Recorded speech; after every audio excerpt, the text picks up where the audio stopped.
ഈ ഞാൻ നസീർ സാറിൻ്റെ കൂടെ അഭിനയിച്ചിട്ടുണ്ടോ ഇല്ലയോ എന്ന്, പക്ഷേ ഞാൻ കണ്ടിട്ടുണ്ട്, സംസാരിച്ചിട്ടുണ്ട്.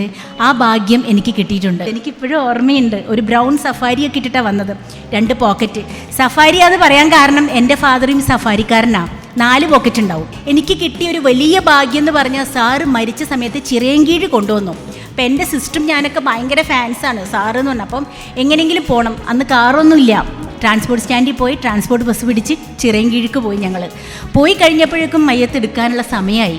അപ്പോഴേക്കും എല്ലാവരും പറഞ്ഞാൽ 2 കുട്ടികൾ വരുന്നുണ്ട്, ഒന്ന് കാണിക്കണം എന്ന് പറഞ്ഞു. അപ്പോൾ പഞ്ഞി മുഖത്ത് വയ്ക്കാൻ പോകുക സാറിൻ്റെ. ഞങ്ങൾ ഓടിച്ചെന്ന് കണ്ട് അല്ലാ എന്ന് പറഞ്ഞ് അവിടെ ദോ ചെയ്തതിൻ്റെ ശേഷം പഞ്ഞി വെച്ചു.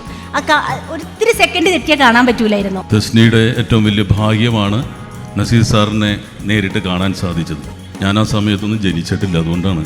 തസ്നിക്ക് മഹാത്മാഗാന്ധിയെ വരെ കണ്ടു പരിചയമുള്ള അനുഭവങ്ങളുണ്ട്, സ്വാതന്ത്ര്യ സമരമൊക്കെ കണ്ടിട്ടുള്ള ഒരാളാണ്.